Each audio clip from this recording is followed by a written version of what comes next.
You know what they say, don't read the comments. Well, I read the comments. Hello and welcome to Scarlett's Don't Read the Comments. I think I have a good one for you today on religion and spirituality and weird stuff like that. And to accompany our comments video today, I have some pictures from a walk I took near Donegal town of fairy houses on trees, and I think what were a couple of trolls. Not 100% sure. Hope you enjoy those. But first, I like to use these videos as a way to thank everybody who has liked and subscribed and done all the YouTube stuff. I really appreciate everything you do and make this channel interesting. And I do love reading your comments. It's a very interesting community we have here on this little channel. And thanks to everybody who's bought me a coffee, that is very much appreciated too. As a thank you, there will be kitty pics at the end of the video as usual. All right, having said all of that, let's go on to our comment, which was on my video, Deconversion, the sloughing off of all things religious. And Joshua Martin Price wrote, "Religious and spirituality are two different things. Spirituality is rooted or routed, depending on your preference, in the mind. Religiosity is rooted, only pronunciation of that one, rooted in the heart.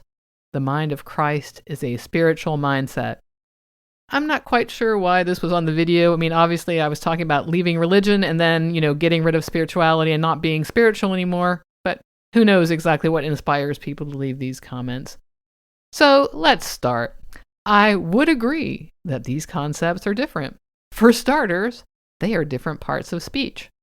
That may be nitpicky, but it is important to understand that, and it is important to see that there are different words that relate to it differently.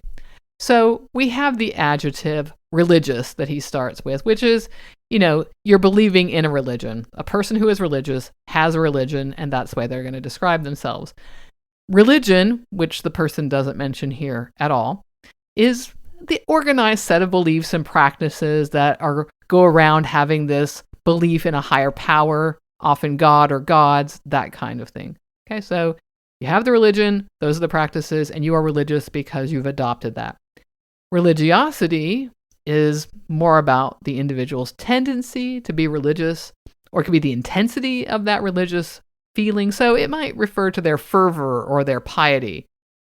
So you're religious. How high is your religiosity? You belong to a religion. All right, that's all connected, but they mean different things. Spiritual, as I see it, is related to believing in something like a spirit or a soul or energy or that kind of thing, a supernatural, if you will, versus the material or physical world. It can be related to religious belief. I mean, religions organize their practices around a supernatural realm, usually. Deities tend to belong to that supernatural realm.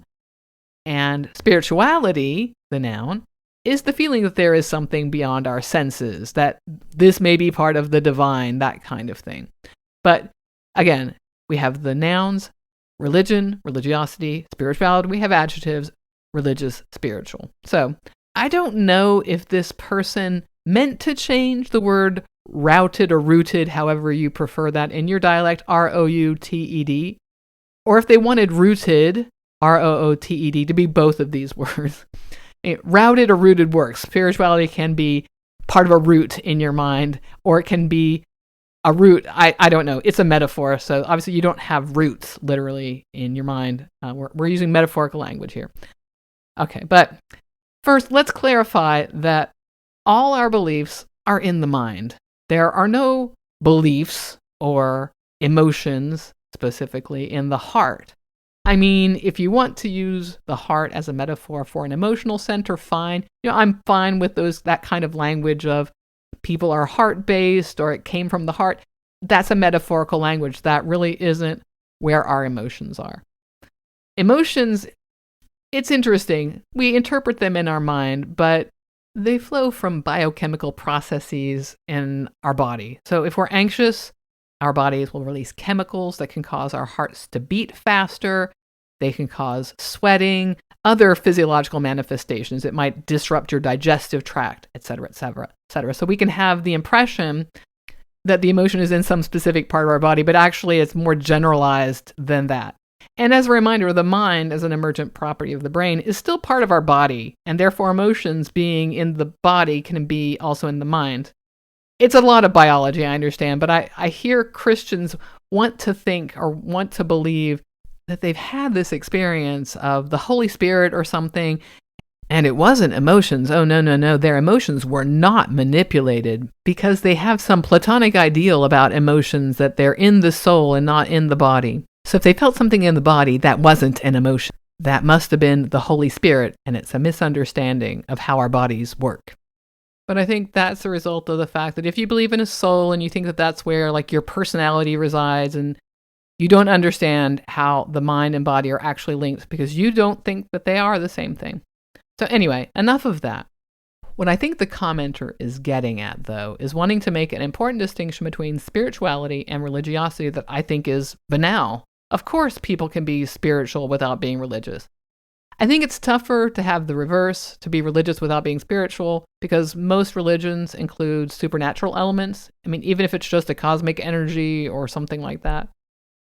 Spirituality is a feeling that there is a supernatural whatever, God, energy, sentient, cosmic, stockpot, whatever.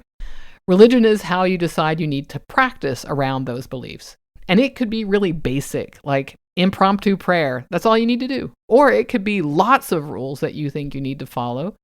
And that could be because you're worried about angering this higher power. The rules might be because that's how you think you access the other realm. And it may be the rules make you think that this is what gets you closer to being like the higher power. I don't know. There are a lot of reasons, and I think sometimes Christians don't understand what is actually going on in other religions because they're so concerned with they have the truth and anybody else can't have the truth, so why is that not the truth? But from my perspective, the fact that there are so many ways to be religious and they're all saying that God has told them this is a reason why I don't believe in it. Like, there are too many ways to do this. Now, a lot of Christians want to pretend that they don't have a religion because reasons. They think they have a relationship with Jesus, but to me, that is the way their religion manifests. Jesus is not a physical friend that you go to have coffee with and bond over how much you both hate the boss. Now, I'm not even sure what is meant in this comment, again, by the mind of Christ is a spiritual mindset. Like, demonstrate that there is a mind of Christ at all. If this person existed, if Jesus the Christ existed, that person died, and I don't have any way to know that that mind is still around, much less whether it has a spiritual mindset. We can say that people have spiritual mindsets, even if we think that that mindset is misguided. They think there's a spiritual realm, and so therefore that's their mindset. Or is this supposed to mean that somehow your relationship with Christ puts you in his mind, which is the spiritual mindset? I don't know. It's just a bizarre sentence, and I'm not quite sure how to parse it. Now, usually when people want to identify themselves, I'm pretty flexible on how they want to use language. Words can shift, people can have quirky ways of thinking, so it's always good to ask what someone means. But I have the impression that religious people, and often Christians, because that's the culture I'm living in, want to obscure what is going on, make it seem more reasonable, or sometimes make it seem so far out and impenetrable that when you don't understand, they can say you have a hard heart or something. And as a reminder, the heart pumps blood, so if you have a hard or soft heart, see your doctor. But this language, I'm not quite sure why this had to be on that video or what it's meant to be. If it's supposed to be convincing, no idea, no clue. That's the fun part of comments. Don't know why people leave them sometimes. All right, as promised, kitty pics. The first one we have is of Gina, and she's looking very suspicious and cute nonetheless, probably wanting some food. The second one is of a napping Alex. He is a good lap napper these days. He's so happy that the people are home with lots of warm blankets and cushions and all kinds of fun stuff for kitties. And the last one is of Susie Q. I didn't quite get the picture I wanted. Her toes had been nice and curly and very cute, but she woke up when I turned on the light to get the picture. Oh well, maybe next time. So there you have it. There's the comment for today. What did you think? What do you think about these terms of religion and spirituality and religiosity and all that kind of stuff, and why Christians continually try to emphasize doing all of this, talking about this? Anyway, leave a comment below while you're down there. You can like and subscribe and do all the YouTube stuff. You know how much I love you doing all the YouTube stuff. And if you like what I do, you can buy me a coffee. That link will also be down in the description below. And that will do it for another comments video. I'll see you in the next one. Bye for now.